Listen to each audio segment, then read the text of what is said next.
लोग सहमति जता दें वो प्रधानमंत्री बन जाएगा। आ रही समझ में अनुराग? यस सर, एक डाउट था। हाँ सर, यदि 272 सीटें चाहिए तो फिर मोदी सर 400 की मांग रहे हैं। अच्छा, सरकार बनाने के लिए सीटें चाहिए 272 और मोदी जी बोल रहे हैं 400 हैं, 400 प्लस, यही बोल रहे हैं। Yes sir. देखो बड़ी मजेदार केमिस्ट्री है ये। दो चीजें हो रही, बड़ा महत्वपूर्ण विषय है। जब आपको 272 चीजें चाहिए और 400 मांग रहे हैं, इसका मतलब क्या है? दो चीजें जो मैं अपने आप में समझ पा रहा हूं। पहला तो यह है कि आपका कोई दुश्मन है, मान लो, या कोई टीम है अपोजिट वाली, या जो भी है, खेल का मैदान है। आप अपना शक्ति प्रदर्शन इतना कर दो कि दूसरी वाली टीम वैसी हार मान ले। समझ रहे? तो मोदी जो हैं, प्रधानमंत्री मोदी जी, वो बहुत विजनरी आदमी है। विजनरी समझते हैं? दूरदर्शी। ठीक है, उन्होंने प्लान किया कि माहौल बना बनाया है, सब कुछ ठीक है, और क्यों ना, एक बॉक्सिंग में रूल होता है नॉकआउट। क्या होता है? नॉकआउट। नॉकआउट का मतलब है कि एक पंच सामने वाले बॉक्सर को लगता है मुंह पे, फिर वो फ्लैट, वहीं पे उठने की कंडीशन में नहीं रहता, तो वो या तो सामने वाली टीम हार मान लेती। तो जो 400 का विजन है मोदी जी का, वो ये विजन है कि जब लोगों को पता है, आमतौर पर क्या है, अपोजिशन जो है, अपोजिशन के सामने अगर मोदी जी बोलते 272 प्लस चाहिए, तो वो बोलते भैया इनको रोको, लेकिन इन्होंने सीधा का सीधा किसका टारगेट दे दिया? 400 का। 400 का मतलब समझ रहे हैं? अब विपक्ष के अंदर, अर्थात जो दूसरी पार्टियां हैं, उनके मन में डर भर गया, यार ये आदमी तो 400 मांग रहा है, कितना रोकेंगे इसको, कितना रोकेंगे? 350, 350, 300, उससे नीचे तो नहीं रोकेंगे ना। तो एक प्रकार का ब्रेन गेम, माइंड गेम खेला है मोदी जी ने। ये समझ रहे हैं कि विपक्ष को पूरी तरह डरा दिया, पहली बात। दूसरी बात, जैसा कि मैंने आपको अभी बोला था कि जो प्रधानमंत्री मोदी हैं, भारत के वर्तमान प्रधानमंत्री, वो बहुत दूरदर्शी व्यक्ति, ये तो है, मानना पड़ेगा। है, बहुत सारे मामलों में सहमत नहीं हूं, बहुत सारे मामलों में सहमत हूं। चलो, सहमति असहमति अपना कोई फर्क नहीं पड़ता उनको, बट एक चीज तो मैं मानता हूं कि दूरदर्शी व्यक्ति है। दूरदर्शी समझते, दूर तक की सोचने वाला। आपको अगर चांद तक पहुंचना है तो सिद्धांत कहता है कि आपको तारे की सोचना पड़ेगा। शेर का शिकार करना है तो सवा शेर की तैयारी करनी पड़ेगी। तो आपको सीटें चाहिए 272, लेकिन आपने टारगेट क्या रख दिया? 400। तो कम से कम, अगर कम से कम होंगी तो 350 आएंगी, 300 आएंगी, सरकार तो बना लेंगे। क्लियर है? तो ये 400 सीटों का है। ठीक है अनुराग? तो जो सीटों की संख्या है पूर्ण बहुमत के लिए, वो तो 272 ही है, लेकिन ये प्रधानमंत्री मोदी जी का एक ब्रेन गेम है। आगे जो भी है, पहली बात। दूसरी बात, एक और तुम्हारे क्वेश्चन से चीज निकल के आई है कि बहुत सारे लोग ये सोच रहे हैं कि यार प्रधानमंत्री जो हैं वो 400 प्लस की बात कह रहे हैं। शायद 400 प्लस सदस्य अगर लोकसभा में लेके आ जाते हैं, राज्यसभा में पूर्ण बहुमत है, तो संविधान को बदली कर देंगे। कई लोगों के मुंह से मैंने सुना है आमतौर पर, है ना, बहुत सारी चीजें परिवर्तित हो जाएंगी। तो मैं ये बता दूं कि संविधान में चाहे कोई 543 में से 543 की पूरी सीटें ले आए, फिर भी संविधान में चेंज नहीं हो सकता। सिर्फ और सिर्फ सामान्य संशोधन ही चेंज हो सकते हैं, या कोई ऐसे संशोधन जो देश हित में है। लेकिन अगर सरकार चाहे कि संविधान का जो मूल ढांचा है, क्या है, basic structure of the constitution, संविधान का मूल ढांचे को तो परिवर्तित करने की किसी की भी हिम्मत नहीं है। क्यों नहीं है? क्योंकि सुप्रीम कोर्ट ने एक बयान दिया था केशवानंद भारती केस में, एक स्टेटमेंट दिया था 1973 में।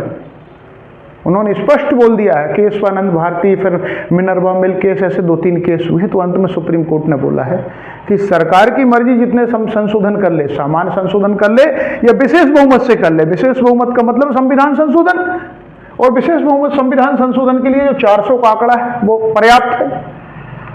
लेकिन संविधान में वही संशोधन हो सकते हैं जो संविधान निर्माताओं की आत्मा समझ रहे हैं, जो उनकी सोच थी भारत के प्रति। हमारे जो संविधान निर्माता थे बहुत महान व्यक्ति थे, उन्होंने भारत के संविधान की रचना ही इस प्रकार से की है कि उन्हें पता था कि एक समय भारत में इतनी ताकतवर सरकारें आएंगी, और रही भी हैं। इससे पहले कांग्रेस की सरकारें जो इंदिरा गांधी के समय पर रही हैं, वो रही हैं। तो जो ताकतवर सरकारें आएंगी तो वो चाहे तो अपनी मर्जी से ही संविधान को पलट दें, पर सरकार संविधान को नहीं पलट सकती। क्यों?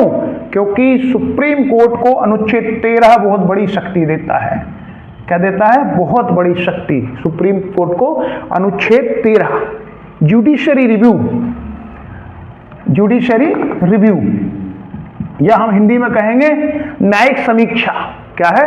न्यायिक समीक्षा, न्यायिक पुनरावलोकन। इसका मतलब है कि सरकार कभी भी कोई ऐसा नियम बनाए जो कि संविधान से इतर है तो तुरंत अनुच्छेद 13 के तहत सुप्रीम कोर्ट उस नियम को अवैध, उस कानून को अवैध घोषित कर देगा। तो उन लोगों के लिए जो लोग चाहते हैं कि मोदी जी 400 सीटें जीतना चाह रहे हैं, शायद संविधान में चेंज कर देंगे, नए संविधान लिख देंगे, ये असंभव है। क्यों है?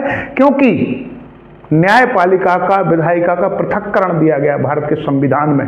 जो हमारा संघीय ढांचा कहता है वो कहता है सेपरेशन ऑफ पावर्स, शक्ति का पृथक्करण। पृथक का मतलब अलग अलग।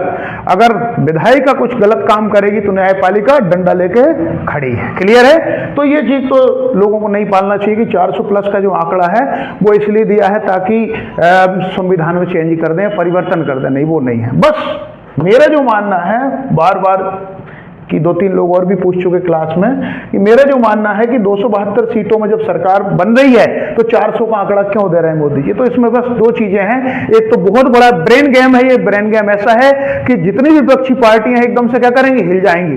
बोले यार हम तो 272 में सरकार बन रही है तो 400 का टारगेट लेके चल रहा है। दूसरा क्या है? जब आपको शेर का शिकार करना तो सवा शेर की तैयारी करनी पड़ेगी। अर्थात आपको सरकार 272 में बनाना, लेकिन 400 सीटें जो है 400 की तैयारी एक माइंड गेम कर रहे हैं और कुछ नहीं है। इतना आसान शायद नहीं है मेरे ख्याल से भारत की जो परिवेश है उसमें। बट ये है कि अगर आप जीवन में, ये चीज आपको जीवन में बहुत बड़ी प्रेरणा देती है। जिस प्रकार वर्तमान सरकार जो है आने वाले चुनाव में 400 का टारगेट ले रही, जबकि सरकार बन रही 272 में, इसका मतलब क्या है? टारगेट बहुत बड़ा। ये चीज आपको भी जीवन में बहुत बड़ी प्रेरणा देती है कि अगर आपको कोई छोटा एग्जाम निकालना तो तैयारी किसकी करो? बड़े की, है ना? बड़े एग्जाम की तैयारी करोगे तो छोटा एग्जाम वैसे ही निकल जाएगा। ठीक है? तो ये चीजें हैं। एक दूसरा क्या है? विपक्ष को बिल्कुल नॉकआउट, एकदम से तहस नहस करने का प्लान है। बहुत बड़ी, इसको मैं बोलूंगा माइंड गेम। क्या होता है? Mind game. जैसे कि मैच होने वाला है और मैच से पहले एक विपक्षी टीम बहुत बड़ा प्रोपेगेंडा फैला देती है। विपक्षी मतलब जैसे क्रिकेट का फाइनल मैच है तो न्यूज चैनलों में इंटरव्यू देना शुरू कर देते। पहले होता था, पाकिस्तान के जो बॉलर होते थे ना, वो प्रेस कॉन्फ्रेंस करके बोलते थे हम ये कर देंगे इंडिया वाले बैट्समैन को, हम वो कर देंगे, हमारे पास ये सीक्रेट है, वो सीक्रेट है, और अंत में आगे क्या होता था? हार या जीत जो भी है। तो ये भी क्या है? एक प्रकार का माइंड गेम है। पर ये जरूर है कि हाँ, आपको टारगेट, जीवन में जो टारगेट अचीव करना है तो बड़ी सोच। इस चीज की मैं भी मानूंगा कि ये बहुत बड़ी क्या है? दूरदर्शिता है। क्या है? दूरदर्शिता है सरकार की, जो कि लेकर के चल रही है, और ये हर कोई व्यक्ति के बस का काम नहीं है। और अगर आप जीवन में एक चीज और है कि जितना बड़ा अगर आपका टारगेट होगा उतनी ज्यादा क्या करेंगे? मेहनत। और जितनी ज्यादा मेहनत करेंगे उतना ही आप क्या होंगे? परिपक्व बनेंगे। तो यहाँ 272 का टारगेट लेते तो 272 की बराबर मेहनत होती। अब 400 का टारगेट है तो क्या कर रहे हैं? 400 के बराबर मेहनत कर रहे हैं। अब हो सकता है 400 में न पहुंचे 350 में पहुंच जाए, 350 में न पहुंचे 300 में पहुंच जाए, पर अंतत्वगत्वा क्या है? 272 में सरकार बनी जाती है। क्लियर है? तो ये चीजें हैं। वापस चलें विषय पर। तो हमारे भारत, जो हमारी लोकसभा में सीटों की संख्या वो कितनी है? कुल 552। चुनाव होते 543, तो सरकार बनाने के लिए कितनी चाहिए? 272। क्लियर है? आगे बढ़ते हैं।